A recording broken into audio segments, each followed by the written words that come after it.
Here we are live with this edition of School Police Talk. We have some different people here today. Yep. Please introduce yourself and tell us what you do for the Clark County School District. Well, I'm Elise Pearson. I am the Senior Director of Development and Community Engagement with Special Olympics. So part of that, I oversee our law enforcement program, and school police is a huge part of that and what we do in reaching our students with special needs, as well as helping to fundraise for our programming in general. And you, sir, are? I'm Lieutenant Brian Zink with the Clark County School District Police Department. I'm the Public Information Officer and one of the Operations Lieutenants. In law enforcement, typically, in a generalized scenario, right, you deal with a lot. And one of the biggest problems that we have in law enforcement, in a generalized setting, right, is that there is no release.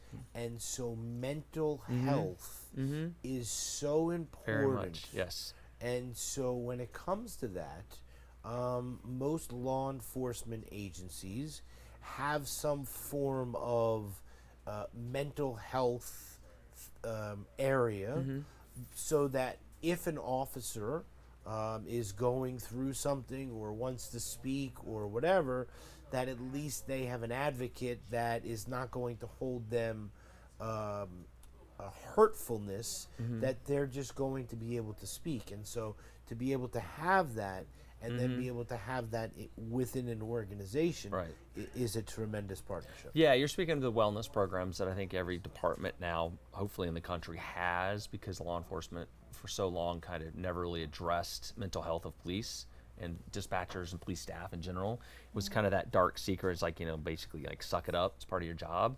But we've learned over time that that's not healthy. And that's not healthy in any aspect of anybody's career, just let alone law enforcement. But it's taken law enforcement a little bit of time to catch up to the fact that if you have mentally healthy police officers, they're better for the community as a whole, because they're not taking out anger, frustration, aggression on the people that they're there to serve and help, because they're learning how to deal with it themselves. You can go through a traumatic event and just think that it's fine, and then it may not pick up, it may not manifest itself until later in life.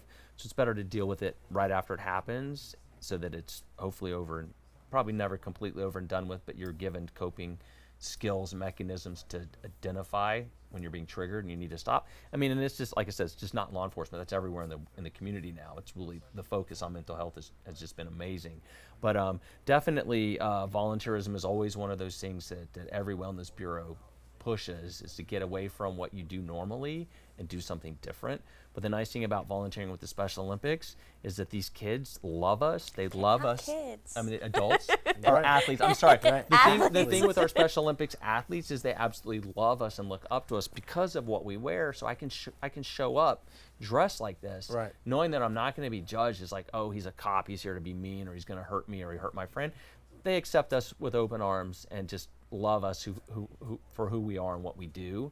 And so again, like I said, showing up in uniform at that event, it's never stressful. It's never stressful at all. It's always welcome and engaging, and it's definitely a good thing. So we always say, if you're not going to volunteer with Special Olympics, we want you to, but volunteer with something else. To have that outlet, get away from what you do normally, and go and do something different. Yeah, I'm partial. Like, I'm not exactly objective, and I think my athletes are wonderful. But one of the largest testimonies I hear from law enforcement and who engage are, the athletes see me as a person, 100%. and even behind the uniform. So you're in your uniform, and the athlete, they see them as truly a person and who they are, someone, just not that person. And we've had situations where we had an officer who was the only representative for his agency at every Special Olympics event, and he was awesome. He's one of the best people ever. But for a while, he was the only one being called out to scenes where they would have someone with an intellectual disability, because he was the only one who had that rapport already built up. And his agency saw that, and they started making steps to engage more so their officers could be more prepared to de-escalate similar situations. And it wasn't all on him. But yeah, like I said, the one big thing I hear from officers is they see me, they see past like the blue lights. So let's look at this camera right here, and then we're going to wave goodbye. See you later. Bye. See you next time.